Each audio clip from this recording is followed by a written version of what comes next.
Today, I will not rely solely on my own words. I will present before this chamber a short video containing documentation, footage, and statements directly connected to the ongoing efforts toward term extension and charter change. With your permission, therefore, may we now direct the technical team to play the video presentation. Bakit nagpalit ng liderato sa Senado? May I be allowed to humbly move to declare all seats vacant, Mr. President? With 13 affirmative votes, 10 negative votes, and 1 abstention, the positions in all the positions in the Senate is hereby declared vacant. Bakit ito nilusob?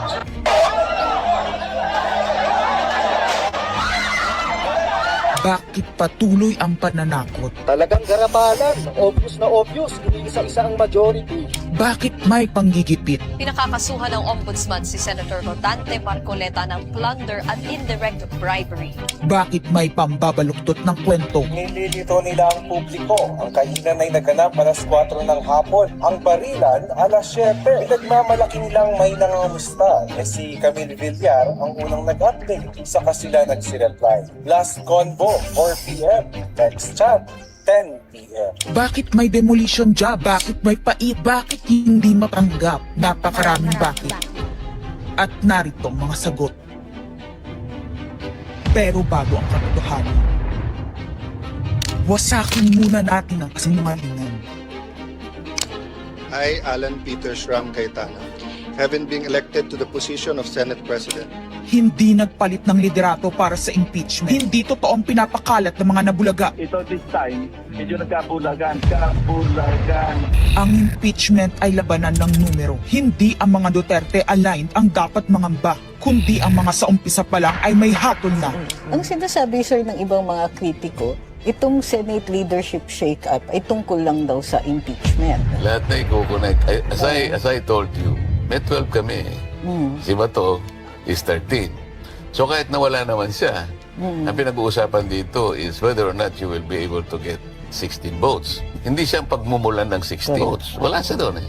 12 kami. Bakit kami magkuku? May 12 na kami kung ang pinag-uusapan lang natin ay impeachment. Actually, 9 lang ang kailangan para ma-dismiss. Yes, 12 kami. So it's more than the required votes. But that's not the point. Ang ano kasi pinipilit nilang i-connect doon. Kaya ako natatawa. Where is the connection there? Gusto pang ipa-inhibit ang mga tinatawag nilang Duterte-aligned senators. Nananawagan pa ng partial kuno at pagiging patas. Pero sa publiko, may mga pahayag na hindi makakatakas. While VP Sara is in power, the threat of a full-blown Duterte comeback is still a very real and present danger. Bakit ganito ang desperasyon? Bakit hindi maikubli ang gigil? No. Bakit natataranta ang lahat? Mr. Speaker, I move to endorse to the Senate the resolution setting forth the articles of impeachment. Narito ang pagsisiwala. Noong April 22 sa Soler, nagkita si Tito Soto at House Speaker D para pag-usapan kung ano ang papakialaman sa 1987 Constitution habang nakaupo si Bongbong Marcos. Kasama ni House Speaker D ay si South Cotabato Congressman Ferdinand Hernandez. Kasama ni Soto ay ang dating Senate Secretary na si Mark Mendoza. Konas ang gusto nilang mode ng charter change. Muling isinusulong sa Kamara ang charter change o pag-amyenda sa konstitusyon sa pamamagitan ng Constitutional Convention. Is something big brewing inside the government to claims of a possible no-election scenario? Ang pag-aamyenda ng konstitusyon sa pamamagitan ng Constituent Assembly. At para makakuha ng suporta sa Senado at sa Kongreso, ito dapat ang mga nilalaman. Dapat ma-extend ang termino ng mga senador at congressmen na mawawala na sa pwesto by 2028. Ang eleksyon sa bawat senador ay magiging by region. Nagdiskusyon sila kung 2 o 3 senador per region. Kinumpute nila kung mayroong 18 regions, nasa 36 o 54 ang magiging senador. Lumutang din ang usapang para hindi makaporma si Inday Sara sa 2028, gawing 50 years old ang edad ng pwedeng tumakbo. Pero nagpanukala rin si Soto na pwedeng gawing 35 years old para kay Vico Soto. Dahil ipagmamayabang niyang kayang talunin ito si Inday Sara. Meron ako idadagdag maganda, Vicky. Ibaba natin ang edad ng presidente to 35. Magagaling ang bata ngayon eh. Magagaling eh. Ibigay na natin sa mga kabataan na pagpatakbo nitong bansa. Baka puro matinupay mailagay natin. Baka sabihin nila, Senator Soto, this is to siguro allow your nephew, ba, si Vico, na tumakbo. Sabi ko na Maging qualify. sila ng ganun eh. Sabi ko na mag-iisip sila ng ganun. Wala. Hindi ko naisip si Vico ron eh. Ang impormasyong ito ay mula mismo sa kasama sa meeting. Kasama din nila ay isang congressman, isang gobernador, isang retired military officer, isang dating may mataas na katungkulan, at 5 mula sa private at business sector. Kaya ba binaliwala ang panawagan ng taong bayan? Kaya ba binaliwala ang paalala ng Iglesia ni Cristo? Hindi po nagbabago ang bilin ng Iglesia ni Cristo, Nelson, na ang Iglesia ni Cristo po ay tutol sa impeachment. Kaya ba nagtatapang-tapangan ang mga umaastang bida sa ginagawa nilang tunay na drama? Kaya ba nila sinasabing hindi sila natatakot sa eleksyon ay dahil alam nilang walang eleksyon na magaganap? Hindi po kami natatakot sa susunod na eleksyon. At ang boto sa impeachment ay refleksyon ng boto sa pagsira sa 1987 Constitution. Pabor ang karamihan sa mga pagbabago sa saligang batas, lalo na sa usaping ekonomiya. Ngunit kung papakialaman ng iilan ang konstitusyon para maghari-harian at para sa pansariling kapakinabangan, makapwesto ng matagal o mailuklok ang kamag-anak, humanda kayo sa galit ng bayan. Ang pagpapalit ng liderato sa Senado ay hindi kakaiba. Ito ay nakabase sa prioridad at gusto ng mga senador. Bumabahana ng ebidensya laban kina Bongbong Marcos, Liza Marcos, Sandro Marcos at Marvin Romualdez. Kailangan ng may bayag sa Blue Ribbon Committee. Ipinangako na sa mga korap na mambabatas ang perang malilikom sa 2027, 2028 national budget. Dapat pigilan. 2028. Alam natin, that's the election budget. And it was assured to the congressman, this will also be the CONAS budget. Nagiging isa ng malaking sindikato ang pamahalaan. Sinusuportahan ito ng mga dating kalaban, mga tinulungang manalo noong nakaraang eleksyon, mga may galit sa nagdaang administrasyon. Lahat sila kasama ng pinakamalaking troll farms at ilang bahagi ng mainstream media ay pinagagana ng dalawang bagay. Pera galing sa korupsyon, galit sa mga Duterte. Mahalaga ang liderato ng Senado para sa mga korap at nakasandal sa mga buwaya ng kapangyarihan. Ngunit mas mahalaga ito sa mga naninindigan na ang Senado ay bantayog ng konstitusyon na hindi dapat pinatakot, sinusuhulan at iniipit upang maging tau-tauhan. Maaaring hati ngayon ang Senado. Maaaring kanya-kanyang bersyon ng kwento. Wala nang pakialam kung ano ang totoo. Isa itong indikasyon na gumagana ang demokrasya. Kailangan lang maalala ng bawat senador na kahit sila ay may kapangyarihan, hindi dapat nila malimutan magpakatao. Sa kabila ng lahat ng problema, pinakamababang halaga ng piso sa kasaysayan, mataas na bilihin at gasolina, kawalan ng trabaho, halos wala nang makain, nagpapakamatay na mga magsasaka. Ang inuuna ay politika, impeachment at kung ano-anong propaganda para mabalik ang kontrol sa Senado ng mga nangako na maisakatuparan ang pagpapahaba ng panahon sa kapangyarihan.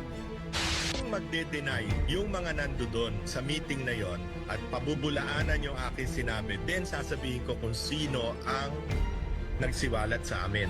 Kasi magugulantang ang buong bansa pag siniwalat ko kung sino yung nagsabi sa amin.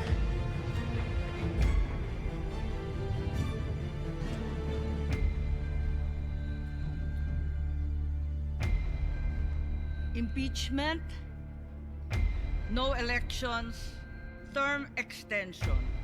Ito ang inaatupag ng ilang mambabatas na nagiging mambubutas ng sikmura ng taong bayan. Inuuna ito kesa gutom, trabaho, kalusugan, kabuhayan. Gusto nilang pahabain ang paghihirap ng Pilipino, gusto ata nilang gumapang ang bayan sa dusa, gaya ng paggapang ng mga buhaya sa kaban ng bayan at konstitusyon. Ginoong Pangulo, Ginang Pangulo, hindi ko inaakalang aabot sa punto ng buhay ko na ako, isang Marcos, magtatanggol ng 1987 Constitution, isang saligang batas na isinulat laban sa aming pamilya. Pero sa huling pagbisita ko sa libingan ng mga bayani sa puntod ng aking ama, pinaalala ako ng mga katagang nakasulat sa kanyang himlayan, Pilipino. At bilang Pilipino, bilang isang lingkod bayan, bilang isang kaisa-isang anak ni Ferdinand Marcos na may lakas ng loob na tumindig para sa ating bansa, dapat protektahan natin ang saligang batas ng Pilipinas. Nitong mga nakaraang linggo, hindi lang ako basta Pilipino, hindi lang ako basta senador. Naging reporter pa at vlogger dahil walang mag-cover sa totoong nangyayari. Pero napakaraming nagko-cover up sa mga corrupt na politiko. Kung meron nakakaalam sa galit ng bayan pagdating sa pagpapahaba ng poder sa kapangyarihan, nasa unahan na ako ng listahan. Hindi ako makakapayag na walang maisabuhay sa mga aral ng kasaysayan. Noong naharang natin ang PI na yan, People's Initiative, noong Enero 2024, hindi naman sila tumigil. Noong ika-12 ng Agosto 2025, unang inihayag ni Bongbong Marcos, ng ating Pangulo, na hindi niya tututulan ang isang Constitutional Convention o CONCON upang ayusin umano ang mga butas sa saligang batas, kasunod ng pahiwatig ng Kongreso na sumusuporta nito. Pagsapit ng Nobyembre, nung nakaraang taon din, naghain na si Congressman Ronaldo Puno at mga miyembro ng NUP, National Unity Party, ng House Bill 5870, naglalayong magpatawag ng Constitutional Convention upang magmungkahi ng mga amyenda sa konstitusyon. Noong ika-30 ng Enero 2026, nagpahayag naman si dating Senate President Soto ng suporta sa pagtalakay ng mga amyenda sa konstitusyon matapos ang desisyon ng Korte Suprema kaugnay ng impeachment laban kay VP Sara Duterte. Agad itong ikinatuwa ng tropang NUP na nagsabing mahalaga ang kooperasyon ng Senado upang maisulong ang mga reforma sa saligang batas. Gayunpaman, noong ika-31 ng Enero 2026, sumagot ang Malacanang, hindi raw prioridad ang charter change o CHA-CHA dahil nakatutok umano ang Pangulo sa mga isyong pang-ekonomiya. Isang pahayag na inilabas matapos magpahayag ng suporta si SP Soto noon sa pag-amyenda ng konstitusyon.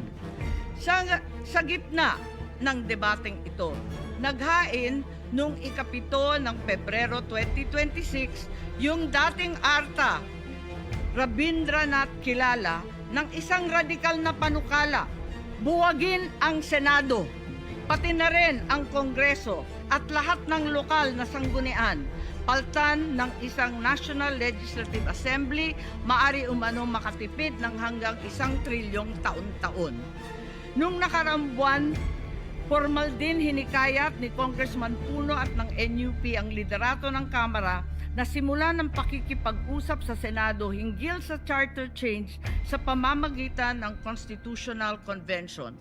Ginamit pa nila ang pagiging bukas ni SP Soto sa constitutional amendments bilang oportunidad para sa koordinasyon ng dalawang kapulungan. Sa huli, noong ika-14 ng Mayo 2026, mariing itinanggi ng Malacanang ang akusasyon ni Senate President Alan Peter Cayetano na sinusubukan ng palasyo pahinain ang Senado. Binigyan diin ng palasyo na hindi pinag-uusapan ng CHA-CHA at inulit ang pananaw ng Pangulo na hindi ang pag-amyenda ng saligang batas ang sagot sa kasalukuyang problema ng bansa. Ngunit hindi ito ang nangyayari sa labas ng palasyo. Ang NOEL at term extension ay buhay na buhay sa mga patay na patay sa kapangyarihan.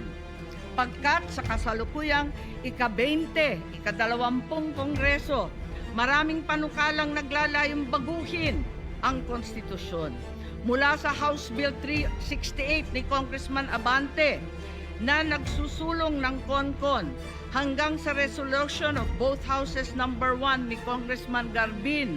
Sinundan pa ng resolution of both houses number 2, naglalaman ng mungkahing ibaba sa 35 anyos ang minimum age requirement ng presidente at ang vice-presidente 30 ang edad. Bukod dito, Congressman Richard Gomez naghain ng resolution number 3 upang amyendahan din ang Constitution. Meron pang resolution number 4, nagmumungkahi gawing 3 taon na lamang, 3 magkakasunod na termino ang panunungkulan ng mga senador. Nariyan ang House Resolution 460 ni na Congressman Oreta, Congressman Remulla, Congressman Daza at iba pa na bibigyan linaw daw ang kahulugan ng forthwith sa impeachment. At mula noong Abril, habang hinihikayat ng mga congressman na bumoto sa impeachment, malakas ang ugong ng NOEL sa 2028. Lumutang na rin ang mga detalye. Magte-term extension ang mga congressman at madadagdagan ng 3 taon na mananatiling nakaupo sa pwesto hanggang 2031. Ganon din, 2028. Ganon din ang mga senador, pati ang Pangulo, hanggang 2031 na raw. Kung may eleksyon man sa 2028, sa lokal na lang. Kaya, Visayas o Mindanao ka man, suportado ng iglesia o hindi, walang problema dahil walang eleksyon. Kaya ang tanong ngayon, ayaw ba talaga ng palasyo sa tiyatsa o kunwari lang? O talaga bang wala ng respeto sa Pangulo? Bukod kay Lito Banayo, napakarami kong sources patungkol sa mga meeting na naganap para sa isinusulong na Constituent Assembly o CONAS. Mga kalipunan ng mga politikong hindi nananalo sa mga matataas na posisyon, inaambisyon nila. Kung hindi kayang manalo sa boto, baguhin na lang ang konstitusyon. Noon pa man, hindi ako naging hadlang sa pagbabago. Kumpara lamang sa ekonomiya at ikagiginhawa ng buhay ng Pilipino. Pero magagaling ang mga buwaya. Tahimik na gumagapang upang malamon pati ang konstitusyon. Kung nagsisinungaling ang mga nagsumbong sa akin, kung sasabihin kasinungalingan ang sinabi ko ngayon at ang pinalabas, hinihikayat ko ang mga senador ngayon sa ating bulwagan. Ipangako natin sa taong bayan na may eleksyon sa 2028 mula sa presidential hanggang sa lokal. At Madam President, magiging masaya akong mapatunayan na mali ako dahil ibig sabihin nun mananalo ang tama. In the interest of time and that this chamber may proceed with its scheduled legislative business, I will not entertain any interpellations at this juncture and would rather allow the facts in the video as well as confronting this nation to resonate fully with this chamber and the Filipino people. I urge this body to look deeply into what we have witnessed today, act with vigilance, courage, and fidelity to the Constitution we swore to defend. Maraming salamat po.